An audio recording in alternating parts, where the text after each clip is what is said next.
Knows Best. Hi, friends, and welcome back to Brenna Knows Best. I'm your host, Brenna Berg. Hi, how are you guys? Happy Friday. Hi. Okay, should I change the intro? Now it is just like my new favorite song. However, hello. Happy second Friday ever of this podcast. Y'all have given me so much good feedback. Well, I consider good feedback you guys just being positive and appreciating the new setup. But I'm so excited to be here. It is Thursday. I'm sitting here with May Dog, which leads me to one thing that I wanted to talk about. Last weekend, okay, actually, the Thursday that I filmed the podcast last week, that evening, I believe, Nanny Mom called me and she goes, guess what? We have big news. And she's in the car and I hear Nanny Boy talking. And actually, no, she's like, we have something to tell you. And then Nanny Boy cuts in and he's like, I got detention. And I'm like, number one, why are you calling? Like, this is the news? Like, what? Please give me more information. However, that was not the news. He did then tell his mother while I'm on the call that he did get in trouble in class. I'm like, I'm not sure why I'm here right now. However, okay, they were getting a dog. And let me back it up. Nanny family, they're not anti-dog, but they're not pro-dog. Okay, neither of them. Actually, Nanny Dad had a dog growing up, but like, I don't think the family was a big dog family. They just got it because whatever. Like, you know, there's dog people. Like LaDonna, dog person. Okay, Carter's grandmother, she might be even more of a dog person. Wait, I feel like my camera is getting moved. To those of you listening, sorry, I'm just gonna, it's like shaking because it's so close to the bed. I'm back on my bed, you guys. It just gives the best vibes. I feel like I could sit here and chat forever. But anyways, Nanny Mom, like her parents are just like anti-animal people. I actually got into a full-blown conversation with them one time how one of the best things they ever did, and this is like the only thing on my bucket list, if I'm being honest, is an African safari. Like, I want to go, and I haven't done a lot of research, but like, I want to go to Africa and like be out in the desert, Sahara. What do you even call that? Safari? Oh my God, I don't know. Okay, let's not talk about my ignorance. However, okay, I want to be out there with the animals and to see like lions and giraffes like in their habitat. I think that would be so cool. Actually, in San Diego, you guys, and don't get me wrong, there's the San Diego Zoo, okay? And then there's the San Diego African Safari. Oh, Wild Animal Park. Wild Animal Park. Not the African Safari. That's what I was just talking about, you dumb bitch. The San Diego Wild Animal Park, which I think is like in cahoots with the San Diego Zoo. However, it is on a separate part of town. Like the San Diego Zoo, I believe, is like in the heart of San Diego. Oh my gosh, do you guys want to know one of my biggest fights with Carter? Not a fight, but like one thing that we joke about all the time, or I joke about, he doesn't think it's that funny, is he's from San Diego. Okay. You hear that somebody's from San Diego, you think, wow, the ocean, the beach, the city, San Diego, right? Or maybe it's just me because I'm from a small town, North Dakota, and like I didn't know anything outside of that. Like all I know about San Diego before going there and before having met Carter, which actually I did go to San Diego one time before. I went to a wedding, you guys, with... Oh, this is so bad and so stupid. And Brenna was just being dumb. Oh my gosh. Well, this is relatable. I dated this guy from Dallas, not from Dallas. He was from somewhere else. But I had met one of his friends through him while we dated. These friends would come out and visit, but they were from San Diego originally. Well, after we broke up, like I stayed in touch with one of the friends, like completely platonic. Like he was just a really nice, normal dude. Well, we got to talking one time. This was like over a year after I had dated homeboy. I'm pretty sure. Yeah, no, it was like over a year after. And he lived or had just moved to an apartment in downtown San Diego. And I'd never been there before, but I'd heard wonderful things from them because they're from there, right? I think they were from the La Jolla area. I'm not really sure. But he was like, you need to come and see the apartment and like come see San Diego. And if you know me, I guess not now, but if you knew me in like 2019 to 2022, I was a traveling bitch. Like I would go on solo trips. If somebody said come here, I'm there. Like I just had never really traveled before out of North Dakota. So once I moved to Dallas and it was like so easy to travel, I'm like yes, yes, yes. I said yes to absolutely everything. So I'm like, yeah, I'll come. And he's like, really? And I'm like, what about this weekend? And he got back to me and was like, I have a wedding that weekend, but let me see if you could come because that would be really fun. It's like a huge ass wedding. And I'm like, okay, like totally don't need to. We can find another weekend. But he gets back to me and he's like, yes, she said it's okay.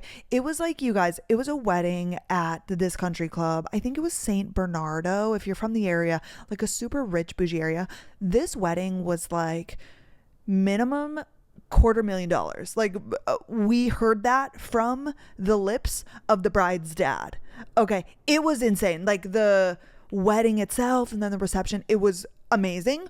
But this was the first time I ever went to San Diego. So I flew in on like a Thursday or Friday. We stayed in San Diego. We went to like Panama or Pacific Beach, PB. I forget what it is. And this was like what, 2022 probably.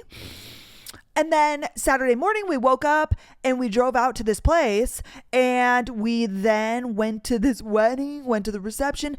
We had a room at the place at this St. Bernardo, like this country club place. I don't even remember really. Maybe it was offsite. I don't know. This was a while ago now. And then stayed there and then drove back to San Diego in the morning. And actually we got Qdoba or one of those places. And I remember getting back home. And this is when me and Maydog lived in the mansion and with the vineyard in the backyard. I remember flying back home. So yeah, this was late 2021 or early 2022. No, the nanny fam obviously didn't live there yet. So I think this was in the fall time of 2021. And I got back and that evening I started throwing up. Oh my gosh, I never get sick. I got food poisoning. And I'm pretty sure, you guys, that avocados, can they be so bad they give you food poisoning? Because I eat avocados all the time, but there have been like 3 instances in my adult life where 2 times it was from the same thing. I used to get these avocado packs from Kroger. They were like these, or maybe it was Trader Joe's. I don't know. These individually packaged guacamole little things, and 2 times I was throwing up because of them. So I don't know if it was the same batch. I don't quite remember, but they were like back to back. It was like a week or 2 weeks after one another. But anyways, it could have been anything else from this Qdoba. Like obviously anything could have been bad, but I just remember flying back home. I got sick that night or the next morning, and I remember FaceTiming my friend Natalie. And we were catching up about the weekend. And like me and this guy were like completely platonic. Again, I just say it's messy because it was like one of my ex-boyfriends. Like, was I in it for the right reasons? I mean, I wanted to see San Diego. Like that's kind of, and he was so kind. But obviously it was like platonic. We had like separate beds, obviously, whatever. It doesn't really matter. I was single and it was 2021. Okay. I don't know why I'm disclosing that. But I get back and I'm like recapping and just telling her about the trip. And I'm sure we were planning something. And I was sick that day and I hadn't told her, like, when you throw up, obviously, sorry, gross, you always feel better right after and it like comes and goes. So I had been really sick, and actually my best friend Garrett was home and he was staying in the main house, the mansion, and I was staying in the guest house. And I remember he was there because I was like so unwell that next morning, and I think he was leaving to go back to Nashville. But then later that day I was sitting in the main house. I was back in the main house and I was just on the couch like dying, but me and Natalie were FaceTiming. I was like 1 second and I had to go throw up, and Natalie is the person who can't throw up. Like she has the fear of throwing up, so she has not thrown up like in her adult life at all. I don't really understand how that works, but like she can't even talk about it. And so I didn't mention that I was like feeling sick, but I was like, wait, Natalie, 1 second. And so I ran and I went to the downstairs like half bath and I'm like throwing up, and I came back and I was like talking.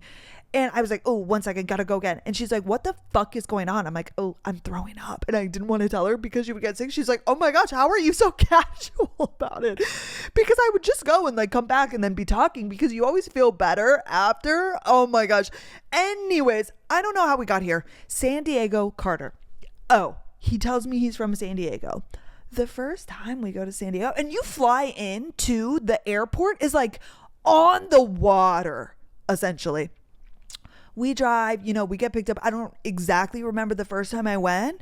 He does not live in San Diego. And he always says, my address is San Diego. Like, San Diego County is pretty big. And I'm like, no, you don't. You're not from. So I always call it the suburb that's right next to him. I'm like, you're not from San Diego. That's so misleading. It's like saying you're from Manhattan or New York City when you live in, what is that across from? Is it Brooklyn? Brooklyn, I believe, is across, but Brooklyn is its own area code. So if you did say you were from New York City and you were from Brooklyn, like, you're just straight up lying. Carter is being truthful. Like, his address is San Diego, but it's so inland. Like, it's like 20 minutes inland. And I'm like, oh, that's kind of bullshit. You can't say that. You know what I mean? However, okay, San Diego, being from there, how did we get here? I'm not sure. Let's go back to the dogs. So, nanny family tells me they're getting a dog. They are not dog people. However, they're going on this past Saturday to pick up a dog. I'm like, oh my gosh. And there had been talks about it before. And nanny dad, and this is a conversation I want to have with you guys, was going on and on and on and on about having a utilitarian dog and having a dog that's aggressive and trained and like can be an attack dog, like a German Malamute, not a German Shepherd. You guys probably know better than I do. There are some dogs, like, you guys know they're Jewish, and the IDF uses a certain breed of dog. So of course he's like, this dog, and you train them, and obviously they're kind and nice and can be, but they also, like, you send them off to a trainer to be like diligent, and then they literally would attack people and like to protect your house. However, nanny mom, was kind of about it, but also wasn't, because they host all the time. They have friends over all the time. And again, there are dogs that are aggressive, but are also kind. Okay. But it's also like, me and Carter have this conversation all the time, because obviously we have a French bulldog. If you want to talk about the least utilitarian dog on the planet, it's a French bulldog. This dog could not hurt a fly. This dog has no purpose. She is a decoration. We call Maydog in our real life, like when people ask about her, we call her decor. Like, she is a decor piece. She's a cat. Like, she has no literal function at all. She's not that smart. She does, I will say, okay, when she hears noises, she starts barking, which she picked up. She wasn't always that way. Back when I used to watch Maydog before I owned her, she never barked. This was something that she acquired. However, like, if she hears something and we're home, she'll start barking. So she is an alert pup. So she does have one utility function. However, me and Carter both, prior to having May, I grew up, my dad, we never had pets at my dad's house, which you guys know was my primary residence, but at my mother's house, we had a husky from when I was really young. Like, my parents got divorced when I was like 2, my mom started dating my stepdad when I was like 3 or 4. They got a puppy then. So like, from my young adulthood into, I think I was a teen when we sadly had to put him down. Let me just tell this story really quickly. Bismarck, North Dakota is on the Missouri River, and the Missouri River runs through it. So Bismarck's on one side and Mandan is on the other. It's just like another city, but basically Bismarck, Mandan in its totality is like 100,000 people. Bismarck, I think, is 60 or 70,000, just to give you an idea if you know population sizes. But my mother, to this day, the house that her and my stepdad bought when I was like 4 or 5 is not on the river, but we're on the south outskirts of town, and you go into this little loop, and some of the houses on this loop are on the river. We're just like on the other side of the loop. So like 4 houses down, but everybody has big lots. I'm trying to think how many, a few hundred feet away from the river. Like, there's our house, and then we have a big yard, and there's another house, and then there's one more house, and then there's the street that on the backside has the houses along the river, if that makes sense. Well, in 2011, the river was flooding, something with the dam. I don't remember, because I was like 14 or 15. I was in high school at this point. When you're a kid, like, things are going on, but you don't really understand, or maybe I'm just stupid. Well, our neighborhood was 100% flooding because the water is right there. So my mom and stepdad actually had to move out of the house. And thankfully, our house is on like a tiny little hill.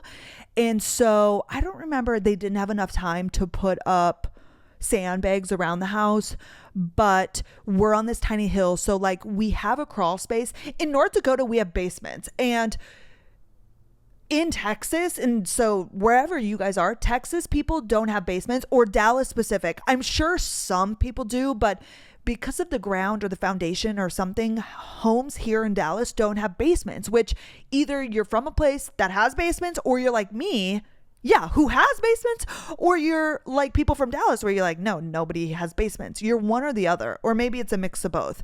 Well, we had basements. However, my mom's was a crawl space where you just like open up this thing, there's stairs, and then we used it to like hold our Christmas tree and Christmas decorations and stuff like that. Well, also in our house, we had a living room, or have, I guess my mom still lives there, obviously. There's a living room, then there's the kitchen, then we have what we called a family room. It's like another living room or a family room, however you want to interchange that. But that one was like 2 steps down. It was kind of like in, I don't know what you call that. It was down, and then you had our back patio, and then a hill, like our whole big backyard. So the water obviously crept up and up and up. And my parents, I was in school at the time, I think. They would take canoes out there every once in a while to check on things, you know, whatever. So they literally had to canoe into like our neighborhood, but the water reached up and up and up.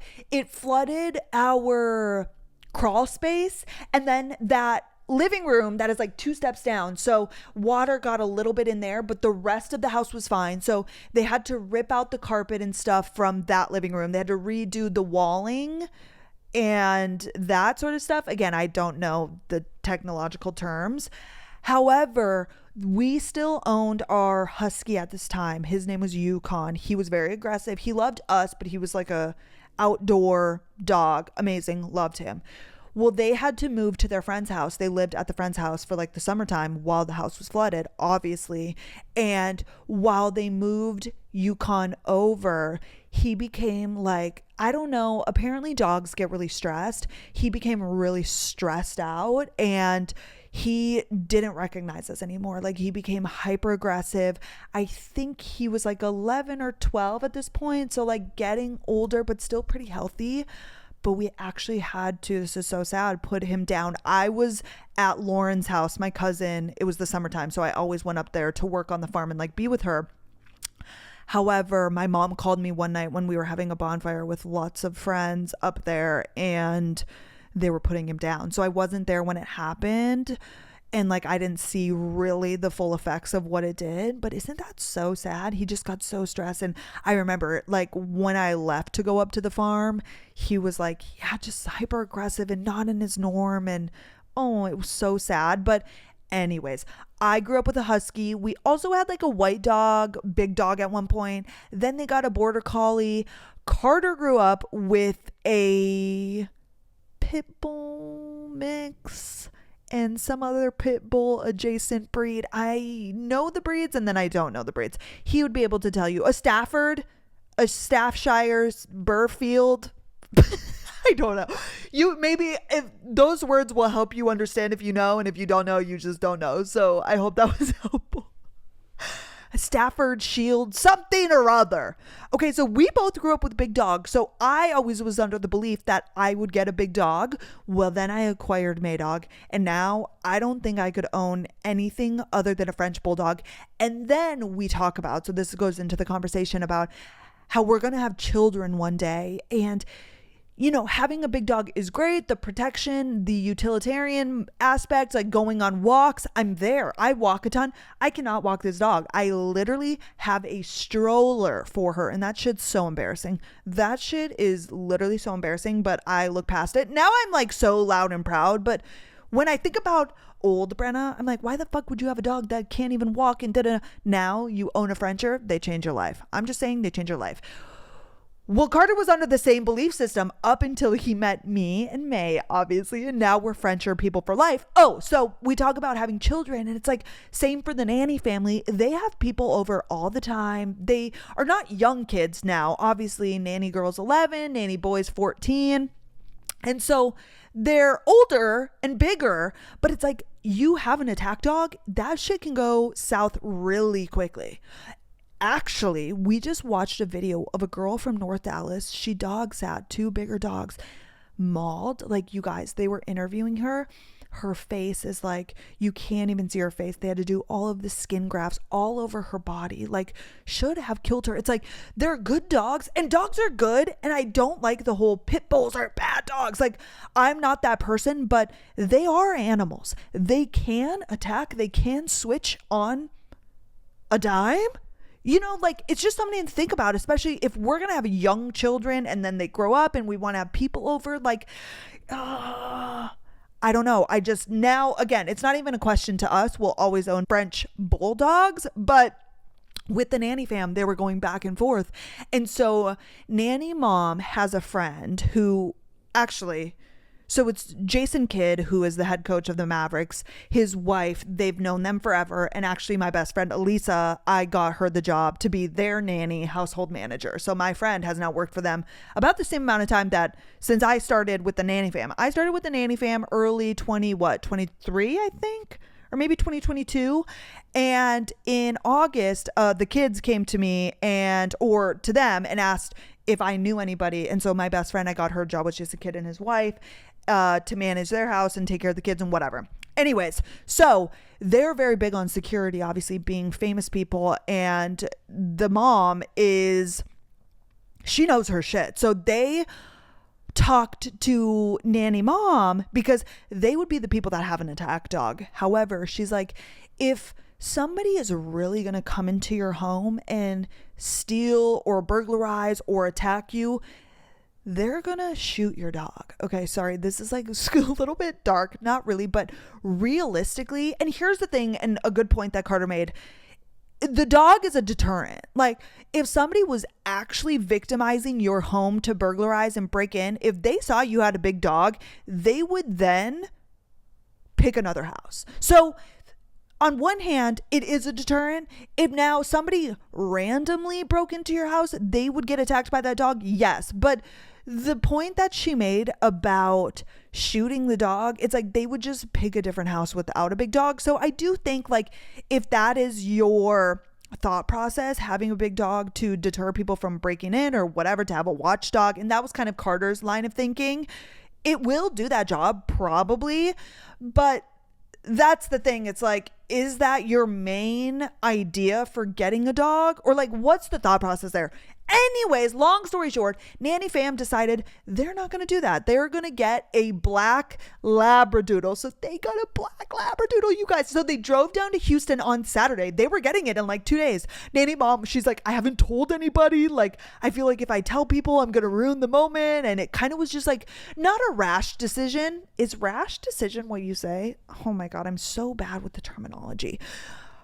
A quick decision, but they had been putting a lot of research into it. So all of the family, she actually was going to pay somebody to fly with the dog, but then the kids and nanny dad were like, let's go and drive and make it a family trip and get this dog. And you guys, Houston is like a 5-hour drive there, 5 hours back. This is like a full day affair. I was like, are you guys sleeping there? Like, no, we're just going to go pick up the dog and drive back. I'm like, holy fuck. I don't know if I would do that. That's a long ways.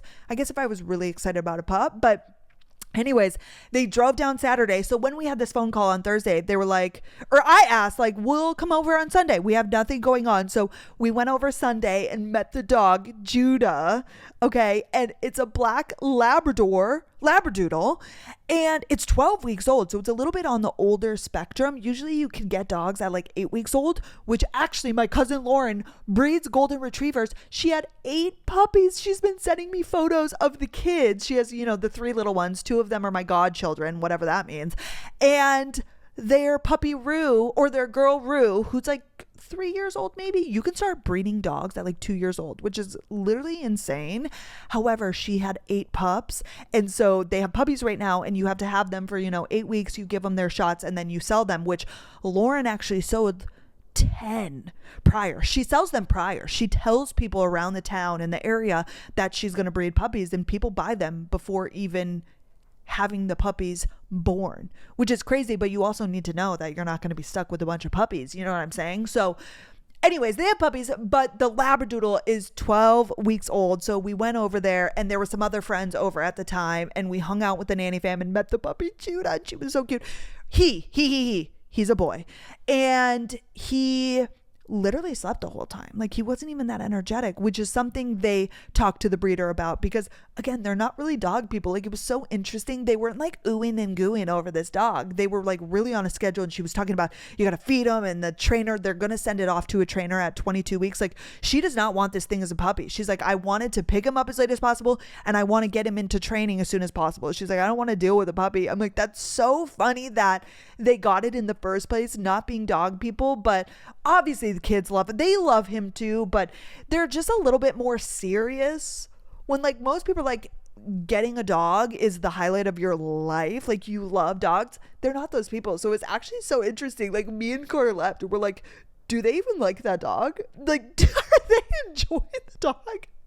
Because it almost felt like they weren't, which they're gonna give this dog a great life, don't get me wrong, but I'm like, that's so weird. So anyways, that was our weekend. We also went to Terry Black's over the weekend, which, if you don't know what Terry Black's is, it started in Austin, let me first say that, but it's barbecue, Texas barbecue, the best barbecue you'll ever have. We literally, you guys, I didn't know that it was this expensive, which it makes sense. Meat is expensive.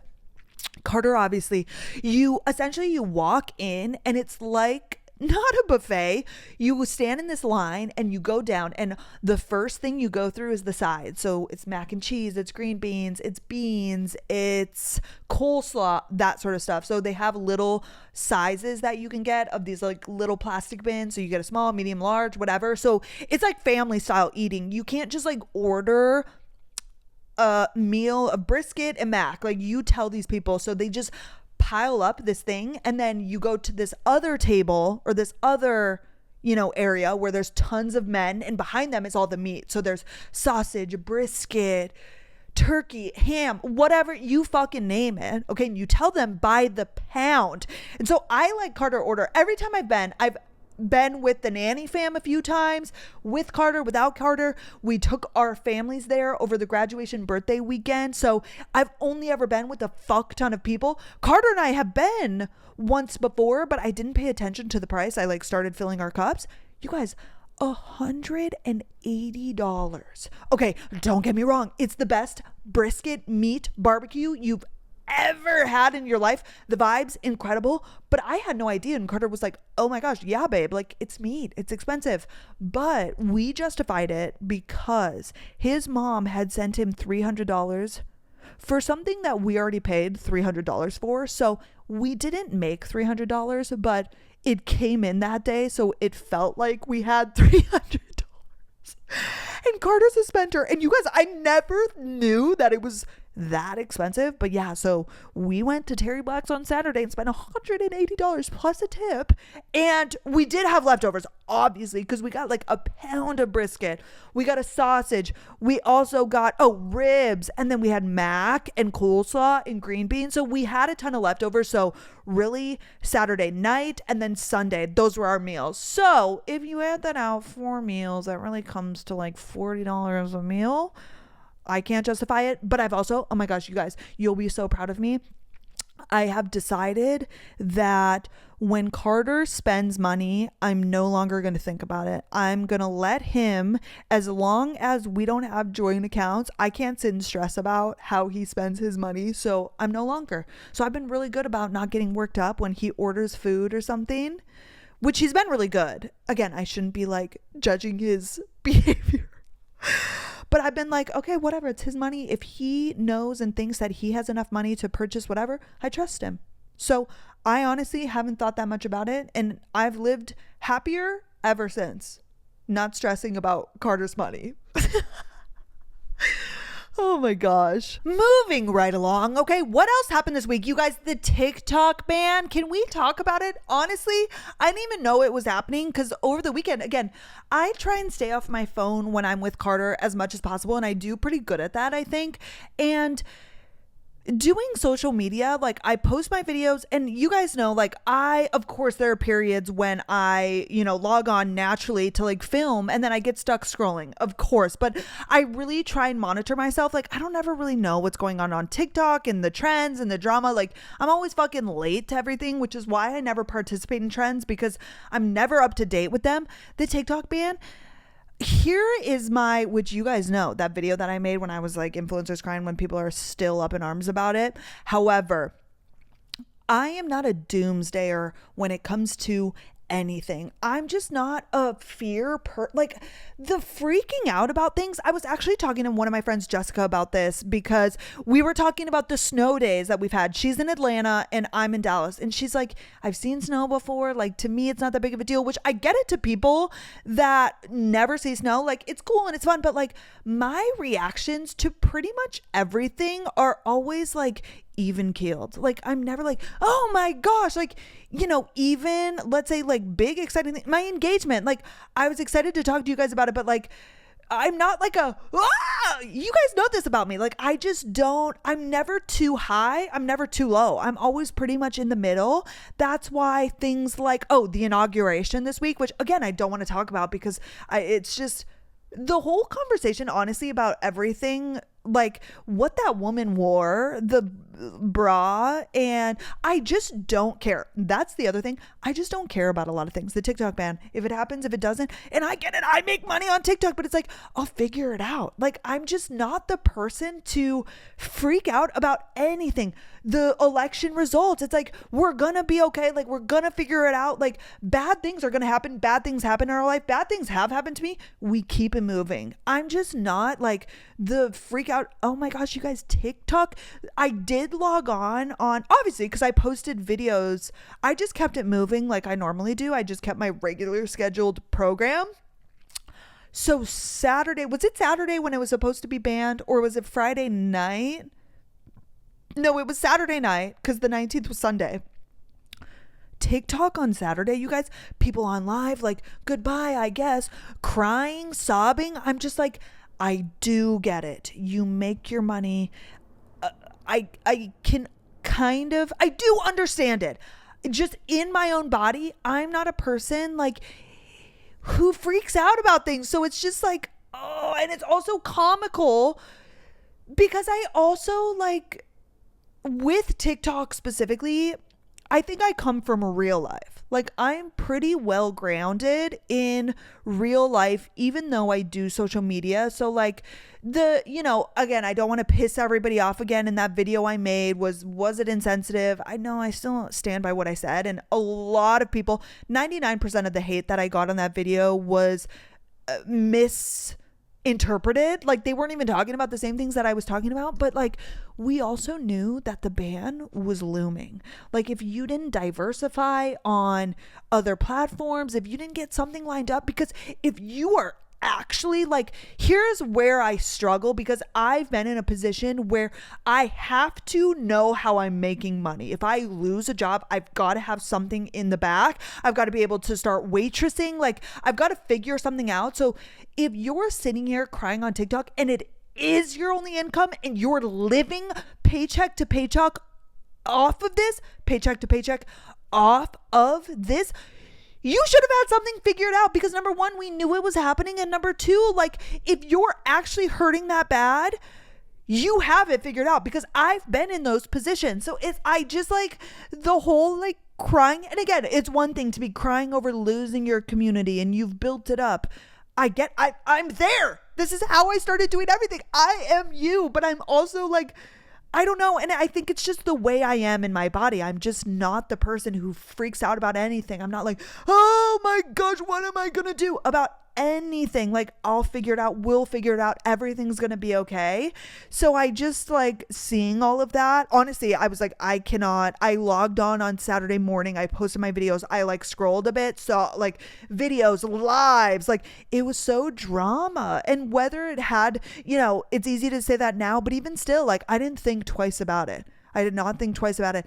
And then Sunday, I tried to open it because I was like, what, is it going to be black? Like, what is like the status? And the notification came on. So that was it. I just left it. I was like, okay, I've heard talks about it maybe coming back, whatever. We went to the nanny fam's house, and actually we got to the nanny fam's house around 12:30, and they immediately were like, TikTok ban, like, oh, and nanny boy was like, it's already back up. And I was like, oh really? Like, I found out from nanny boy, not even because in my life, you guys, I don't talk to content creators. I think there are a lot of content creators who have friends in the space and they text and they talk about things, and that's also why doom compounds, because if you sit and like fearmonger with people in your life about this, that, and the other, if that's all you're talking about, that's all you're consuming, like you get wrapped up in whatever you're freaking out about. I don't talk to creators like at all. Maybe we'll message here and there. I have friends, I have mutuals on the app, of course, but like not that I'm on a text basis. So I'm not sitting there like, what's going on, because that can make you spiral. It's like you're keeping yourself in this thing. So yeah, nanny boy. So then I pulled it up and it was back, and I was like, oh okay. And then I just kept it going as regular, scheduled as I would. I posted that evening. Like, it's just not even something. So that happened, I guess. The TikTok ban. What else did we watch? Oh, Carter and I watched, it popped up on our YouTube, this like SpaceX launch that they had. So I don't really understand, you guys. Space freaks me the fuck out. I remember in science class, like it takes me to a place where, like, you know, when you think about dying to like a scary level, if I go into like the space thing, I get really like, I get in that place, not about dying, but just like it takes me somewhere that I can't go. And so we watched this thing launch, and basically it was like online, and it was memorable because they send whatever the fuck they're sending up into space from a thing. So this thing, it gets launched, and then it goes up, it goes up and up and up and fast and fast and fast, and it was fucking crazy. But this thing, oh, I wish I knew the terminology. It then disconnects and sends the thing that's going into space, but there's a thing that sends the thing into space, and that disconnects, and that thing falls back to the ground. And I was like, how the fuck, like, does somebody not gonna get hit by this? Like, how are we doing this? Like, it's a big thing. Like, this is just falling at full velocity back to the ground. But why this was being recorded is because they've now, SpaceX have found a way that thing that comes back to the ground, it comes back to the same exact place, whether it's fucking the most magnetized magnets ever. I don't know how it works, but it came back to the exact place that it launched. It was actually incredible. And then so the thing that got sent up into space, it got sent into fucking space. But then Carter started going down this rabbit hole, and you guys, he picked up our remote, and I don't even need to explain my journey with televisions. Basically, I had a TV up until I was a senior high schooler, and our TVs back then were the big clunky remotes. We had guide, you had numbers. That's what I had. I have not had a TV since then. I've never had a smart TV because I've never had a TV, period. So like this new remote with like just Netflix and whatever, well, essentially you can talk into the remote. So like you're on YouTube, you guys, and you can click a button, kind of like audio messaging on your phone. So you click it, and then you can talk into the remote and say like, you're in YouTube search. Okay, if you're trying to find a video of, let's say, the BrewMate, my water bottle, you say BrewMate review. So instead of having to type out all the fucking letters, you can just speak, and then it'll translate that. Well, Carter goes onto the remote and he clicks the button, and he's like, space something, because I asked a question because I'm curious, but again, it takes me to the scary place, so I don't want to know. So I'm like, no, babe, like, do not type in. Wait, I think I typed it in my notes. I said, I can't watch this before bed. It really spooks me out. Well, the remote picked that up and started typing it into the TV. So it was like rocket, SpaceX launch, and then my words after. It was like, babe, please don't search this up. I'm really spooked out. I can't watch this before bed. It's like this whole sentence. And so YouTube was like, we cannot find what you're looking for. We were cracking up. It's not that funny now that I'm telling you it. But it was so funny. I was crying. We were dying laughing at it. So we did it. I was like, turn off the TV. I can't watch that stuff. It freaks me out. What else happened? Oh, before the TikTok ban, which again, I only saw bits and parts of this. The people outing themselves, the trend. It's like, can I tell you something? Like, I never really liked The Godfather. Like, that's the sound. But people were putting text over it and telling on themselves about things they faked in videos, which as a content creator, I get it. Like, I know that people are just, you guys, Emily Kaiser did not set up her camera at night and then wake up in the morning. Like, obviously things are staged. Now, there are different degrees of it. If you were just completely like, people were saying that somebody faked workouts, or like some bitch was like, I have a BBL. No fucking shit. Okay. Some of them are crazy. I said no shit. Like, I just never understand when people cannot tell when a BBL is a BBL. I'm sorry. How can you not tell?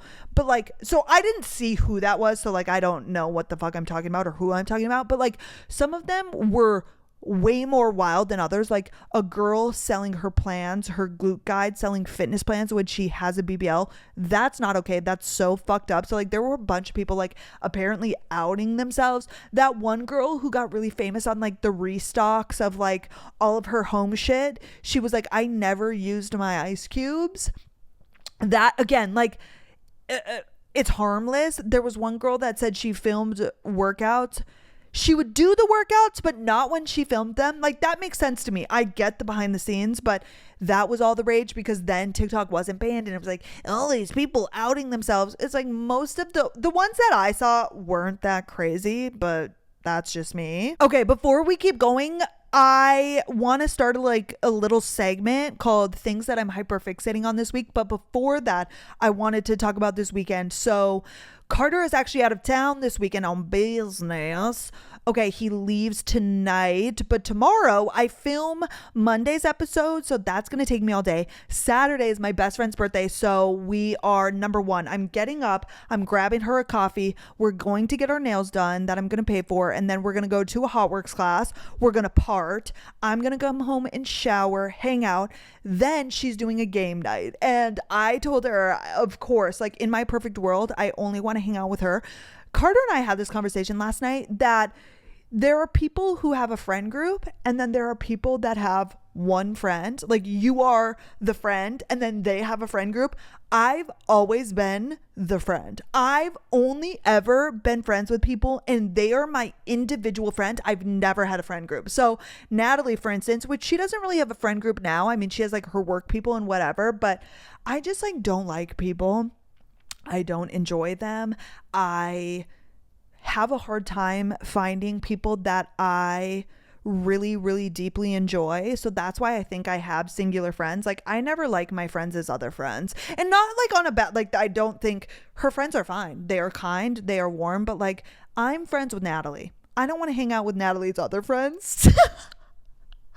Oh my God, if they ever heard this, which I'm just being honest, and I think like I don't mean that to be mean. Of course, it sounds mean, but that's just like if I have the choice to hang out with my friend Natalie or my friend Elisa or my friend Jessica or my friend Chelsea one-on-one or with their friends, I'm choosing one-on-one. Like that's all I'm saying. Last year, for example, and I think I told you guys this, we hung out during the day and then she was going out with her friends and she invited me and I asked her in person on her birthday, I said, do I have to go or can I not go? And a lot of you would probably say, bitch, you're a horrible friend. But we had spent the day together. And I was like, if you tell me to go, I'll go. But just know, like, it's not that I don't want to because I want to celebrate you, but I just like hate going out and I hate being around people. You know what I'm saying? So I told her this year and I'm like, number one, if you're just hanging out with me during the day because you know I don't want to partake in the nighttime activities, I'll go. Like you tell me exactly what you want from me and I'm there. Like I like literally, and I'll have a good time. It's not like I'm a fucking poor sport. I'm just like, if you give me the option, right, I'm gonna choose no to the group hangout every single time. So she texted me. Well, she asked about nails and Hot Works class long time ago to hang out.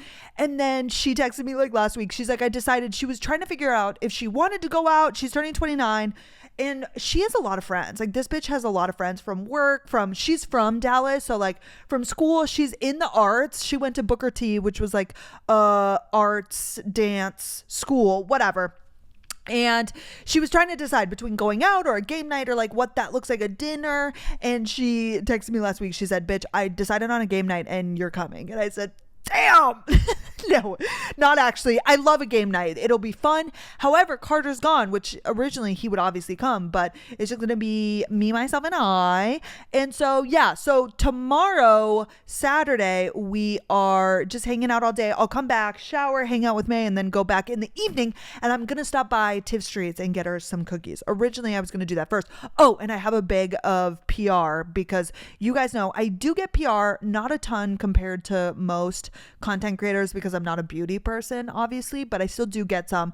And I give a lot of that to my friends and or donations and such. I don't know if I told you guys this, and if I have and I'm bringing it up again, I sound like an unhumble bitch, but there was a woman at the firm, Carter's firm in Florida, who lost her home for the hurricane, and they were asking everybody within the firm just for donations or whatever for her. She literally lost her entire home. So I put together quite literally one of everything that I have, which this bitch does not need every serum in the goddamn world, but it was like shampoo, conditioner, soap, lotion, perfume, a bunch of serums, which again is not necessary, a candle, like anything that I could think of that I had, I put in there. And she reached out and she was so kind and she said thank you so much. But that honestly cleared out a lot of my PR, but I felt good about that, obviously. But anyways, I'm gonna put some together for Natalie, and she's like me, she's not like a big skincare bitch, whatever, but I called her and I'm like, this is kind of ruining the surprise, but I have all of this stuff, I'll go through it, like hand lotion and serums and moisturizers. I was like, would you want that, a perfume? And she's like, yeah, of course. So I put that together. So that's what I'm gonna do. And then Sunday, I don't remember when Carter gets home, but really that's my only time. Like I'm gonna be busy. I was like really looking forward to having some alone time, which he actually has another trip in 2 weeks. So then hopefully I'm doing nothing. I'm staying at home. But that's really quick too, because he's only going for a Friday thing. God damn. So no, Brenna gets no alone time ever. Okay. Which is fine. However, okay, the things that I'm hyperfixating on, let's talk about it. I feel like my days, my weeks are spread into things that I'm currently focused on. And last week, number one, first, I got an email about an event. It's called Noam Wellness, capital Noem. It's a brand out of, Australia, the UK, somewhere that's not America, somewhere that is not the US of A. Okay. And they're starting their brand in Ulta in the US. So there's a Dallas event and it's actually at a home. It's at like a mansion that nobody lives in, and it's right by the nanny fam's house, because once I got the invite, it was like it had the address on it. I almost just said it, which it doesn't matter if I tell you or not, but I'm like, wait, that's literally down the street. Is this one of the new builds? And it is. So I don't know if this house is just like putting on events. It's on a main road, which is really annoying. I'm gonna have to Uber, but they emailed first and they were like, we're doing this thing, and it's like a wellness brand. They're gonna be in Ulta, but like there's candles, but they also have like lotions with like essential oils. I don't know, you can look it up. Obviously, I'll post about it, but I love going to these things. So I RSVP'd, yes, February 4th from 5 to 8. It's like a stop and go. They're going to have like a sound bath. They're going to have like, they always have a ton of goodies and things going on. Well, like 2 days later, I get an email from Amazon. It's like Amazon affiliate beauty, what the fuck ever. And they're having a dinner the same exact night. I'm like, God damn. And this is like, it's Amazon. So it's like, not that it's more legit, but like, when you talk about events and going to things, like obviously you want to go to the hierarchy, which I'm going to go to both. Okay. The only problem is, okay, the outfit, this is what I was talking about on my Instagram story, is Valentine's Day cocktail. So like that's a little bit dressier, but I'm gonna go to that event first. I guess I'm just gonna be fucking dressed up, which is fine. I would have went more casual if I was just going to the event. I'm like, why are these both on the same day? So it's Tuesday, February 4th, but this event for Amazon, it's like, again, yeah, just a Valentine's Day dinner. You know, they put this on to just like meet you and whatever. Well, it's at this brand new restaurant that's on the trail. So you guys know the Kitty Trails where I walk every day. There's a brand new condo situation. It's a building called the Terminal at Kitty Trail. And the ground floor is a boutique. There's Pilates on the second floor. There's a coffee shop. And then there's this restaurant called Le Passage. It's like L-E space, capital P-A-S, capital S-A-G-E, but one word. So it's like passage, like passage. It's spelled passage, but it's P-A-S capital S-A-G-E. I don't know how you pronounce it, but it's there. So it's a cocktail hour, I think from 6 to 7 or 6:30 to 7:30, and then the dinner starts at 7:30. So I'm gonna go to the event right away, the first one at 5, and then I'll just Uber down. But I'm really excited to try this food because Carter and I walk past it every single weekend. Well, we haven't been walking because it's been so cold, but I'm excited to see it. And honestly, just like, I love going to these things, you guys, because number one, I feel so out of place. I feel so fraudulent being there. I've told you guys this because all of these girls are like, not all of them, but for the most part are beauty influencers or like lifestyle. So like they're just put together and they get all of the content. And I'm just like, hey, I make people laugh. And like, I don't even know what my niche is, but it's not beauty and lifestyle. But it's so fun, and I love meeting new girls, and really I love just talking to the brands, and I'm excited to meet the people at Amazon. But those are coming up. So what I'm hyper fixating on is the outfit. I want something cute and fun and fresh, but like also not crazy, because you guys know I'm just like not that bitch. So that's what I'm working on tomorrow. So I'm gonna film the pod in the morning, and then I'm gonna go to the mall. I hope I can find something. I just fucking hate online shopping, you guys. I hate it so much. I don't want to have to order things. I don't want to have to return it. They did say wear your Amazon favorites. You guys, I don't order clothes on Amazon. I feel like they're, oh my God, I should not be saying this as I'm going to their event. It's like Shein, which there are legitimate brands on Amazon, but then I would rather just go in store and get those. You know what I mean? But some of them, I'm just like, oh, is it bad quality? I just feel like it's like lower quality clothes, which at my grown age of 27, I just don't want to be like, you know, buying cheap clothes anymore. I want to be buying sustainable things that I'm gonna wear again. So I'm gonna go to the mall and look tomorrow. And then if I don't find something, I'll obviously just order something online through Princess Polly or what have you. And then the other thing that I've been hyper fixating on, is the townhomes. I talked to you last week about moving, and on last Friday, Carter told me that he was going to go to Equinox with this guy from the firm, an associate that he works with. He's our age. He's cool. He's great. He's fun. He has an Equinox member, and he's been asking Carter to go. So they went Friday night. Okay, Carter came home from work and then immediately went from work to there. Well, I had a busy day. You guys, my Burt's Bees ad. My Burt's Bees ad is out. You guys saw it, the piñata. Thank you guys for all of the love in the comments. That like helps, and it just like looks good. So I really do appreciate you guys like saying so cute and whatever. Thank you so much. And just liking it, for supporting it. Well, Friday, they got back to me with edits. So like, I'm sure if you know the content space, you'll know this. But if you don't, like, you send the brand, you know, the rough draft, and then they come back with like things to edit and whatever. So Friday, you guys, not only that, I also have an ad coming out today, Friday, with the Books Code, the flower delivery service, which I love them. And I actually am set up to keep getting this flower delivered. Bitch, can you speak? Flowers delivered, because it's incredible, you guys. It just comes in this box. Like, they're amazing, and I just love them. They've been so kind. And so that's coming out today at noon, just another for Valentine's Day, like ordering your bestie flowers. But Friday, I was doing that. So I woke up, I filmed the pod, I edited the pod, and then immediately I got feedback from both. So I was editing. So Carter got home at like 4 or 5. I had not stopped. I had not even gone on a walk yet.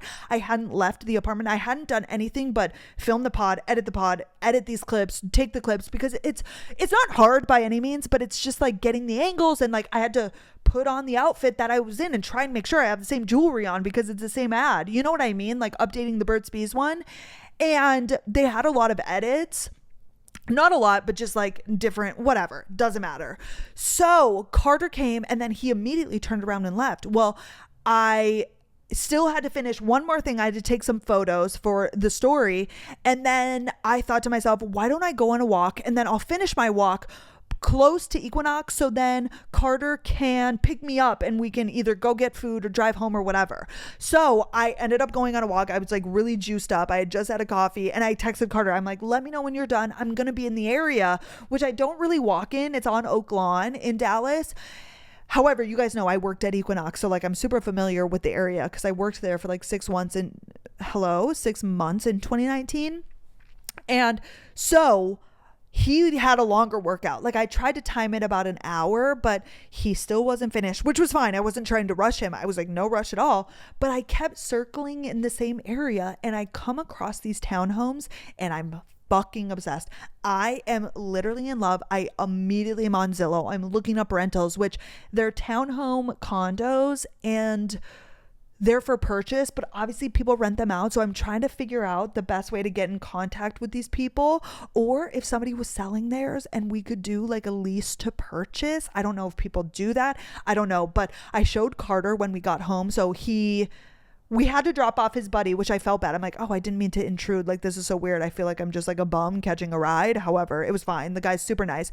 We drop him off. We get home. I don't remember what we did for dinner, but I pull up these townhomes and the garage is huge, you guys. And Carter now, his hyperfixation is an at-home gym. Sorry, I don't know why I just like breathed like that.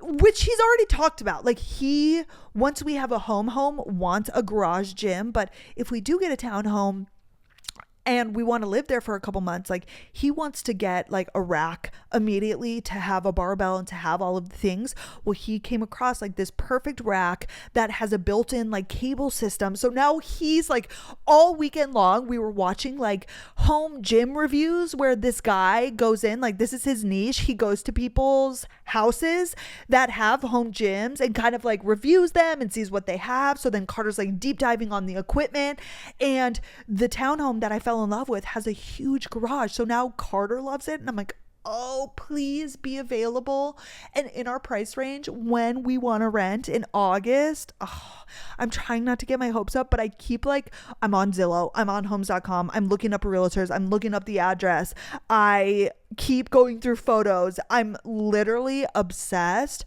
So those have been my two hyperfixations, also Carter's hyperfixation. And yeah, that's what I've got for you. Okay, book freaking update. The Nightingale by Kristin Hannah. Nobody warned me. Nobody told me that I was going to be sobbing my eyes out, and shame on all of you. Actually, you did warn me after I posted the story about it, but up until that point, nobody had said anything about being the saddest book I would ever read. Okay, everybody just said, you have to read The Nightingale. You have to read it. And now that I've read Kristin Hannah, I know. So if you're a reader, if you're not, I'm going to give you basically, like, I'm not going to spoil it for anybody, but it is set in World War II. Obviously, the Nazis, Germany, Hitler. Okay, which to people that know history, duh. But if you're like me, I was never a history bitch, so I don't want you to feel stupid, because I was talking to friends about this and a lot of girls are like me. They're like, I don't know anything. So World War II was in 1940, 41, 42, 43, 44, that era. A lot of when our grandparents were born, my grandpa was born in 44. So like not that long ago when you really think about it, like obviously 80 years ago about. Anyways, so it's Hitler, it's the Nazis, concentration camps, the Jews, like that war. Hitler trying to take over, and basically he did take over all of Europe. But the setting of the book is France. It's two women, they're sisters. One's older, she's married, she has a daughter. The husband has to go to war, obviously, because the Germans take over France.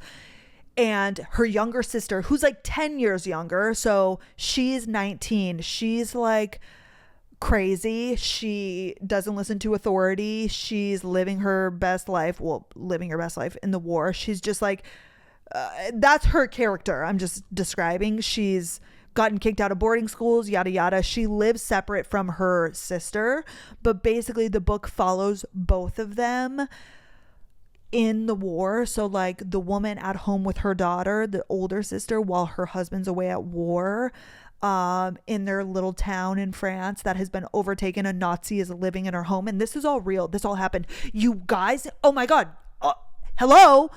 Carter's grandfather and grandmother on his mom's side, they're Hungarian, from Hungary. Their house, the dad, his grandpa, okay, was taken over. They lived in Hungary at the time of World War II, and I think his grandpa is 90. He was born in 34, so he was like 8, 9, 10 during this time. A Nazi lived in his house. He had Nazis living in his house because they took over all of Europe. Is that not insane? And after reading, if you've read The Nightingale, if you haven't, I highly recommend it. Like everything that happens in this book that they're talking about is the character, the stories are not real, but like the information is factual. Like all of these things happened. Okay, so the older sister has a Nazi that lives with her. And like I was talking to Carter about this, and yeah, his grandpa, we were talking about it when we went and visited them in Phoenix. Like he had Nazis that lived in his house. That is just so crazy. And then it follows along the daughter who becomes a part of the French resistance, because there were a lot of people that were resisting the Nazis, and a lot of people got killed. I mean, obviously World War II, like millions of Jews were killed, but that's not the only people that like were killed, obviously. Sorry, super dark, but that's the story. So it's heartbreaking in the best and worst ways. It's real. Like it really gave me another appreciation just for like that era and those people and like the culture and all of that. Incredible. The first time that I started crying was kind of early in the book. Not early, middle to the end. I don't want to spoil it for anybody, but we were in bed and I'm like crying, and Carter looks over and he's laughing, because when you're not reading the book, like he doesn't know what's going on, and he's like, you're crying right now, and he's like, you know, stroking my leg, and I'm like literally dying, and I'm like telling him, and he's like, no, that is so sad, but he's like just cracking up, because I don't cry in general. Like Carter has probably seen me cry not that many times, you guys. I've told you I'm not a crier. But then I wake up the next day, the day that I finished the book. I don't remember what day it was, but I got up at 5 a.m. as I do, and Carter wasn't going to the gym that morning. I read from like 5 to 7. I'm on our couch. Carter is still in the bedroom. It is quite literally 5 a.m. I'm just like sobbing my eyes out at the end. All of the things that happened, the dad. Oh my gosh. I don't know, like classifying a best book, it's hard because I really do like mystery thriller, but the most moving, the most incredible, like I think that would have to be my new favorite, just like most groundbreaking book. I even, you know, I've read The Women, as you guys know. I've read, what's her other one? Great Alone. If I had to rank them now, I would do The Nightingale, The Women, and then The Great Alone. That's mine. And I know a lot of people like The Great Alone is your favorite. Nightingale, that just did something to me. I was not expecting that at all. Now I'm having a hard time reading. The book that I had up in Libby after that was The Frozen River, something like that. And I tried to read it the next day and I just like couldn't. I was still shook about The Nightingale. I think I need something light and airy and mystery and thriller, like something just quick, because once you read something so heavy and just like a story like that, it's hard to jump into something similar, which I don't even know what The Frozen River was. But the second I tried, like I read the first sentence of that book a million times. I was like, okay, bitch, quit trying. Well, I saw Gone Girl was available and I've never read it. And Gone Girl is a classic by Gillian Flynn. So I started reading that. I'm still only like 5% of the way through. I finished The Nightingale like a week ago now. I'm just like in a trance. I'm like still thinking about it. So I'm kind of like taking a second. I am now reading Gone Girl. We'll get through that. And then Onyx Storm, the third book to Fourth Wing to Iron Storm. This just came out this week. As I told you, Natalie reads them. So she got it. So I'm hoping she might read all of tonight. That way I can get that book from her tomorrow, because that would be the perfect read. Super excited about that. That's the book update. And now I owe you guys the story of me getting high and literally passing out. Okay, I told you about it last week. I have to tell you this story. Let's just get into it. As I told you guys last week, I am anti-drugs. Okay, as I think you all should be. Do you hear me? And I never once thought that I would get high a day in my life until Cutie Carter came along, which I still didn't think that it would happen. Okay. I don't know why I got into a different story voice. Okay, bitch, bring it back together. However, I got sent the PR. Okay, I'm not trying to repeat myself, but if you didn't listen to last Friday's episode, then you won't know what I'm talking about. I got sent PR gummy THC. So I did it one time. Again, I told you my tolerance for whatever reason must be high because I didn't really feel it. So then the next time Carter would give me more. So I did it about a handful of times where I actually felt a little bit high. Okay. And if you've never been high before, again, nothing, I never smoked a joint, nothing. It's like these THC gummies. Okay. The ones that we got sent were Early Bird. That is the brand.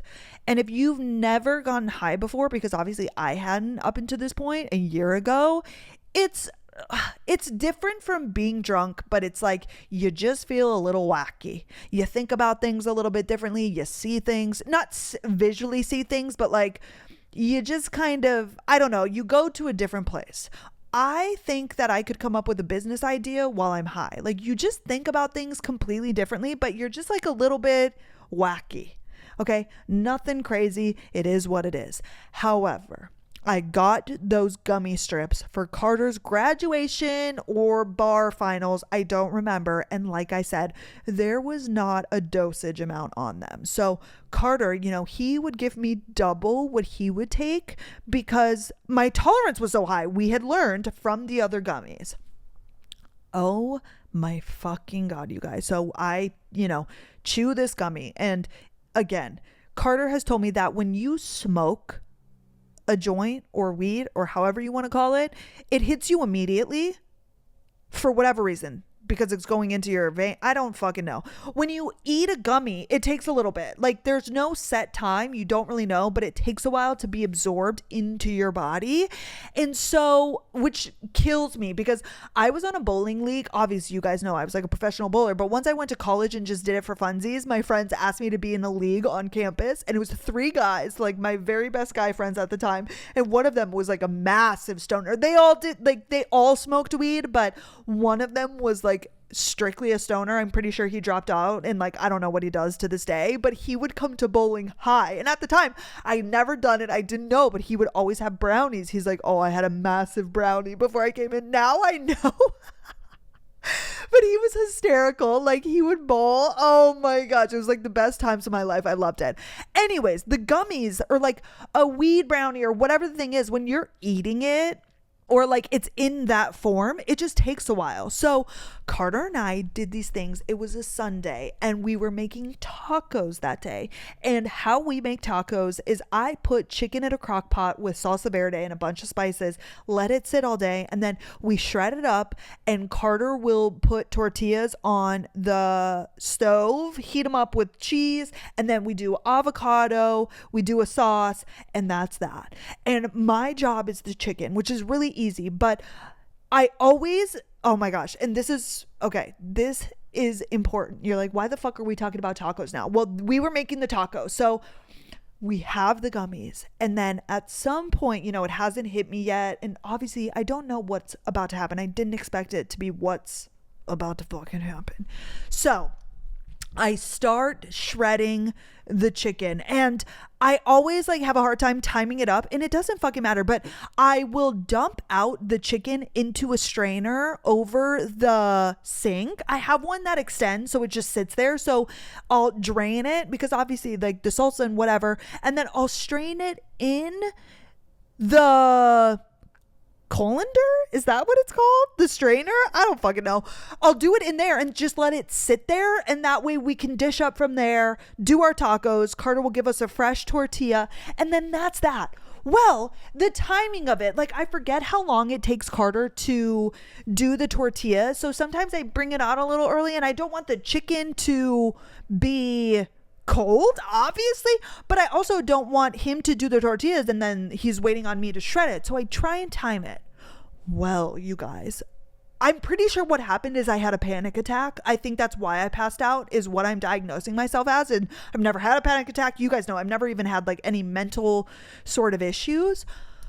Well, as we left the couch to go start doing the chicken and he's doing the tortillas, is when I'm starting to feel the high. Like it just kind of comes on, obviously, like as you get drunk. Okay, if you've never been high, like you take the shot, you drink your drink, and then slowly but surely you get drunk. Okay, well that's what happens, and I'm starting to get hit with it, and again, like you're not really realizing, but you are, but I'm like, holy fuck. Well, I'm all of the sudden zoned in on this chicken. I'm like, okay, I need to take it out, but I need to strain it at the right time. But Carter hasn't started the tortillas, but he has started, but we also need to do the cream. Like my mind is going and I'm high. So like the way that you think about things, again, I don't know what was going on, but I strained the chicken and Carter had not even started on the tortillas, and I'm standing there and we're in the kitchen and I'm like, oh my fuck, I shred it. I'm like, it's gonna be cold. Do I throw it back in the thing?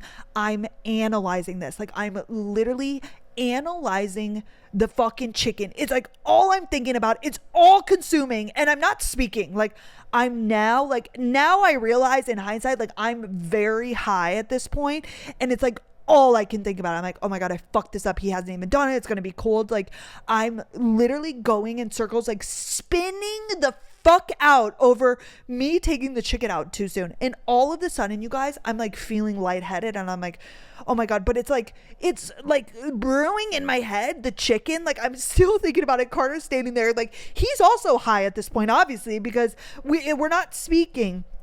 But I'm like, oh my gosh, babe, like I think I need to go sit down. Like it's all coming to a head in my mind. Like, I don't know. I'm feeling things that I've never felt. I'm like, so like, whoa, I'm like thinking about the chicken, and I'm like, babe, I feel really lightheaded. Like, I don't know what's going on. Like, I'm kind of freaking out. Like, I'm really scared at this point because I don't know what's happening. He's doing the tortillas and he looks at me. He's like, babe, go sit down. Like, that's okay. But he's like really cautiously watching me because I'm like, I don't know what I'm doing outwardly, but I was like, holy fuck. Like, I am not okay.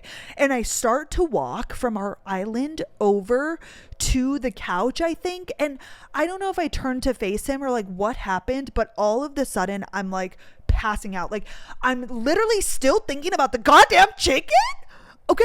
And it's like literally everything in me is like surging, and it just felt like in a moment, like all of a sudden it like came to a head and I literally pass out. You guys, I've never passed out. And obviously in the moment, I don't know what's happening, but I wake up and I'm on the ground and I'm looking at Carter and I'm like, what just happened? And his face, the terror in his eyes, because I just passed out, obviously, and that's never happened.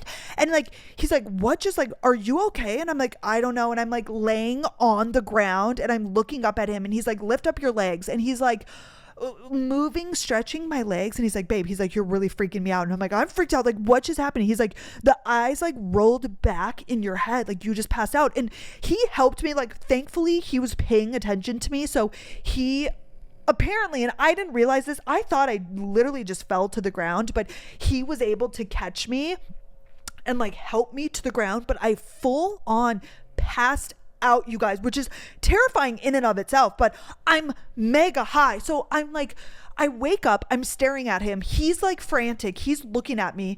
And he also had to go to the stove and like move the tortillas so they don't start on fire, because he was like trying to do that at the time. And I'm just laying there. He's like, do not get up. And I'm sitting there and I'm staring at him and I'm like, oh my God. And I'm like, I don't know what just happened. He's like, babe, like he was like, I was gonna call the ambulance, like call 911. Cause like I passed out, like the eyes went back in my head. Like it was quick. It was like a whatever. He tells me after the fact, but I'm like, babe, I don't know what, like, and of course, like after the fact, I'm like, I was thinking about the chicken and I was like freaking out that I took the chicken out, which is like so dumb. But like, thankfully, thank God, Carter's been high and was a stoner and has gotten mega high, that he finally, like, after he realized, like, he's never been so high that he passed out, which I don't know. After we realized like kind of what was happening, it was multiple things at once. We had gone on a walk earlier. I don't think I had eaten up until that point. I don't think I was drinking water. Like we were just chillaxing. So I think that I was just super, like I hadn't eaten because it was like afternoon. And maybe I had a little light something, but I think number one, I was high, but I don't think that's why I passed out. I think I passed out because I didn't have any water. I was dehydrated. I hadn't eaten. Like I had gone to this place, but then I was also high. So then I was like thinking. So they kind of just happened at the same time. But Carter obviously like thought that I passed out because of something else. Like we didn't really know. And he got me over to the couch. Okay. After I kind of sat there for a while and whatever. And I sit on the couch while I'm mega high. And like, apparently what Carter told me, he thinks, obviously this isn't like scientific, is that when you're high, like when people talk about getting paranoid when they're high, like your brain goes to like your worst fear and it kind of like freaks out over that. Like you kind of ruminate over like whatever your fears are. Well, my deepest fear is having an illness that I don't know about. You guys, I'm super healthy. I've never had health issues. I've never had any sort of thing, but my biggest fear, can you guys hear May snoring right now? Wait 1 second. Let me see if I can pull this close.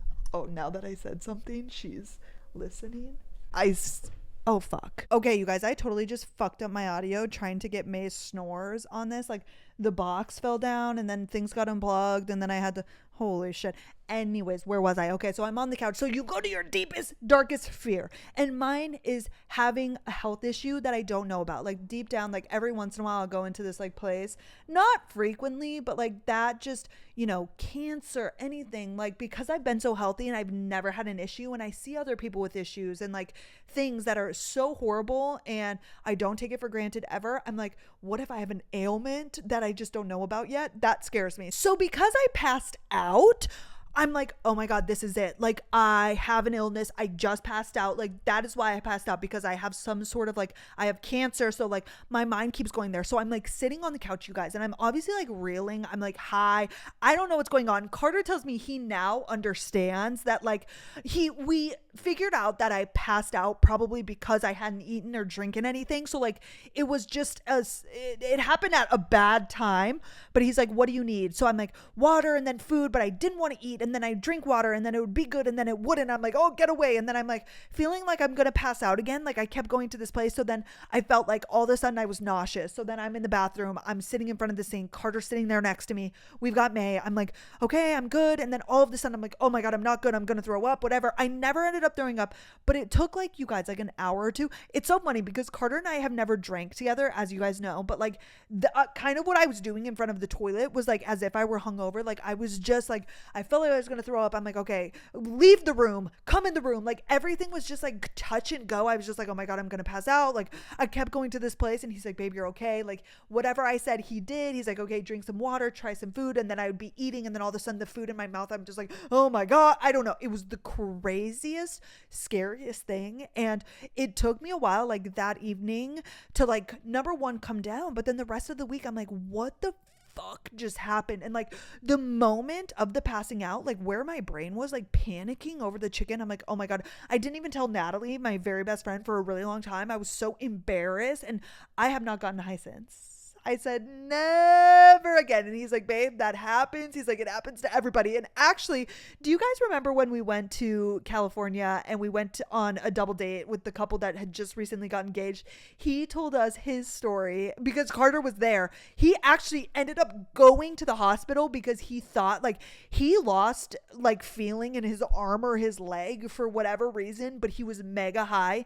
Nothing was wrong with him. He was just so high, but he actually went to the hospital. Oh my gosh. I'm like, that's crazy because after you come down in the moment, it feels very real. And it's like, what is going on?